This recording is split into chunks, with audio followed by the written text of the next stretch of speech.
Hello, I'm probably opening up a can of worms talking about Piers Morgan, but I came across this clip on Instagram with Ashley Louise James, I believe her name is, and he's talking to Ashley Louise, Piers Morgan, on, I think, about a loose men poll to do with Men's Mental Health Week, and how 50% of men wouldn't feel comfortable crying in front of another man.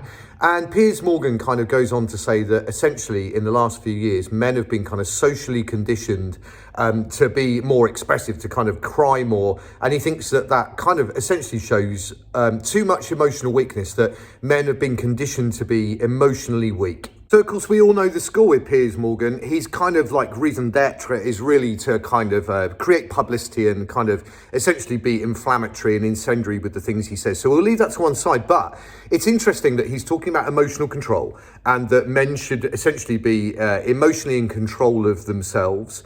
And he becomes quite agitated, he raises his voice, he interrupts, and he essentially becomes quite emotionally out of control himself. Now, that is probably all part of the performative pastiche, but nonetheless, it's quite interesting that he's talking about the fact that men should be more controlled in their emotions, and yet seemingly seems to be a little bit out of control in his own. But what struck me about the whole thing was he said that, in short, men shouldn't emotionally bottle stuff up, but men shouldn't also bottle stuff down. Essentially, we should be living in this kind of sweet spot of emotional equilibrium. And it kind of got me thinking a little bit about the whole thing to do with training, how we become emotionally strong. And he says himself, what's wrong with men being emotionally strong? Well, the problem with that is that if we live in the middle ground, we don't become strong. As we know from kind of physical and mental training, that growth comes through stress, right? We stress ourselves above the line, we rest below the line, and essentially that threshold in the middle raises itself up again.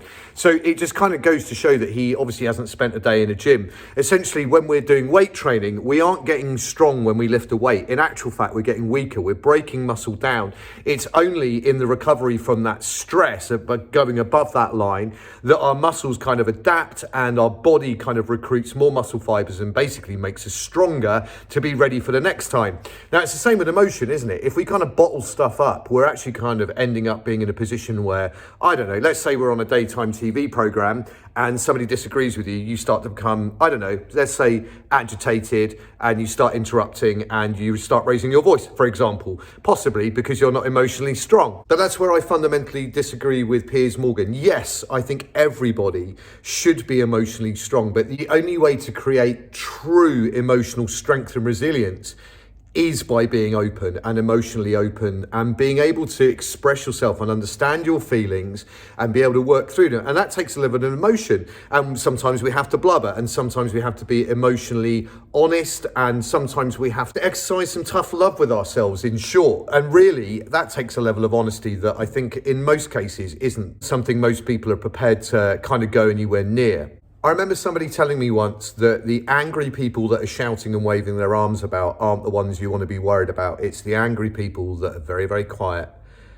and very, very controlled. My opinion is that if Piers Morgan was a little more open to his emotions and actually kind of access that stuff that he thinks is a weakness, he might actually be able to be a bit more controlled and a little bit more kind of, I don't know, empathetic and sympathetic to the people that he's actually around.